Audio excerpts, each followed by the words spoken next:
If you've been suffering with disc bulges for a long time, so chronic disc bulge conditions, either L4-L5 disc bulge or L5-S1 disc bulge, then this video is very important for you because I'm going to be talking about the difference between acute inflammation, chronic inflammation, and healing time when it comes to chronic disc bulges. So there's quite a difference between acute inflammation and chronic inflammation in terms of what happens in the body.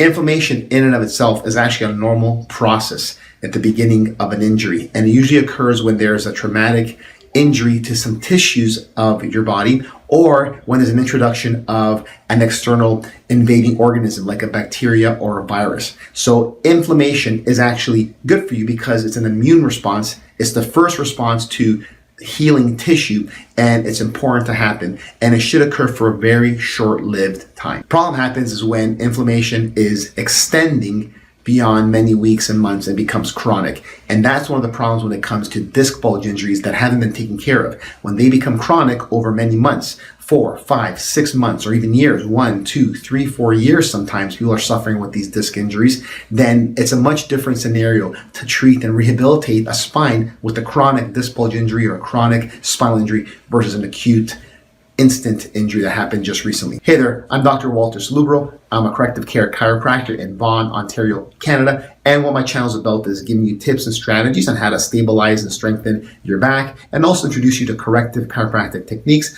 Like this, you can bend, move, and lift normally without pain limitation and get back to a regular normal life. If you want to get these tips and strategies, exercises, helpful tips for your spine, and even be introduced to corrective chiropractic care techniques, then go ahead and subscribe right now to my channel. Click the button below, tap the notification bell. Like this, you don't miss out on my weekly updates. Okay, so let's talk about inflammation and tissue injury. So let's say you injure yourself. So let's assume like an ankle sprain. You're playing soccer, you're walking down the sidewalk, you trip on the curb or something, and you roll your ankle, and now there's tissue injury in the ankle ligaments. So right away, there's going to be a kickstart of inflammation occurring. That's called acute inflammation. Acute inflammation happens within minutes and usually lasts several days, sometimes several weeks, but it shouldn't last beyond that.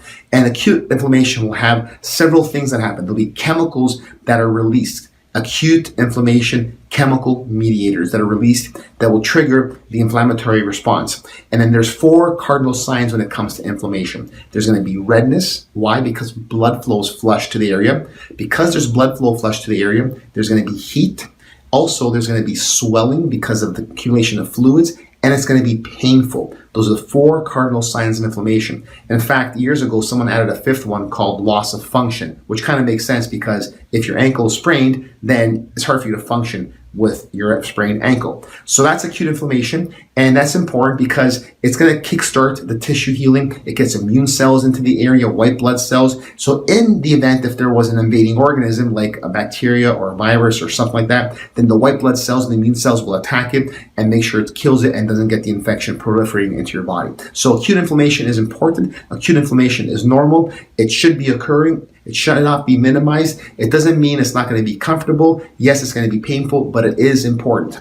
Now, that same cascade of inflammatory reactions and release of chemical mediators and that inflammatory response, the same occurs when the spine is injured. So how does the spine get injured? Well, it can be from a traumatic incident, falling on your buttocks, slipping and fall, car accident, right? Those kind of things can cause acute injuries to the spine, to the ligament capsules, to the discs, to the muscles, the tendons of your spine, right? And that will cause an immediate reaction and inflammatory response, triggering all those things we talked about, including pain, okay? And of course, once that wears off, then the pain is minimized, right? So if there's a distortion on the spine, okay, so it should be straight like that, and there's distortion, these joints over here will become inflamed and irritated, the disc will become inflamed and irritated, and that causes pain, okay? Now, if that's not corrected, right, then that will continue on into chronic inflammation, which we'll talk about in a moment. Now, the other way that injuries can happen to the spine, if it's something that's prolonged and it's been occurring over time, it's kind of continuous accumulative injury or trauma. So it's not as impactful or immediate like a car accident or slip or fall. And that would be something like a bad posture situation, a compensating posture, an abnormal spinal alignment or distortion. These are things that don't occur usually with a traumatic incident, if there's a bad posture situation or a compensating posture. But over time, if that posture develops for whatever reason, that's also going to cause irritation, inflammation on the disc, joint capsules, muscles, and tendons, and produce inflammatory response and, of course, pain. So once the acute inflammation is over, then now all those chemical mediators get reabsorbed and reassimilated, and the inflammatory response is done, and there you go, the pain is now diminished or gone, okay? So that's how the acute inflammatory process occurs. Now, let's say that spinal distortion never got corrected. Let's say that spinal distortion became chronic. 5, 6, 7 years, a decade of abnormal spinal alignment. Well, there's a lot of consequences to that. One of the consequences is an accumulation of abnormal loads on one side, leading to degeneration, leading to bony spurs, arthritic changes, so degenerative arthritis and disc disease. That's one of the problems. The other problem is now there's a chronic insult on this disc, a chronic insult on the ligaments, on the muscles. That means that now inflammation will no longer be short-lived. It's going to be long-term chronic inflammation.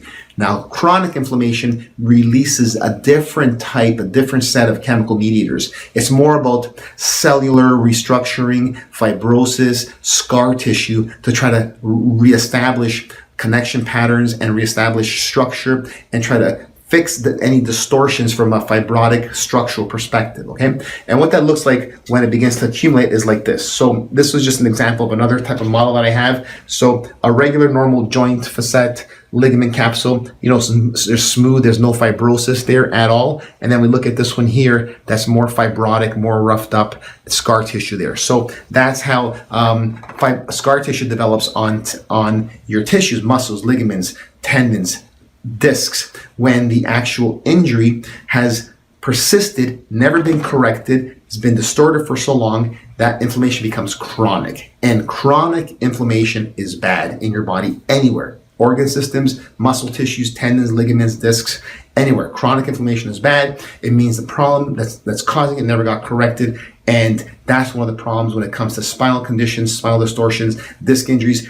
It just never got properly checked, assessed, and corrected. And until that happens, it'll never heal properly. Having said that, all is not lost, because even if someone had chronic spinal distortions, 5, 10 years, we see this all the time in our office with accumulation of spinal degeneration and bony spurs, right? As long as things are not fused, right? If bones are fused, then we can't fix that. But as long as it's not fused and it's not too advanced, and there's no limitation in matter in terms of that structural fusion there, then we can still apply corrective procedures to normalize that. So if it's out of alignment, apply corrective procedures to normalize that.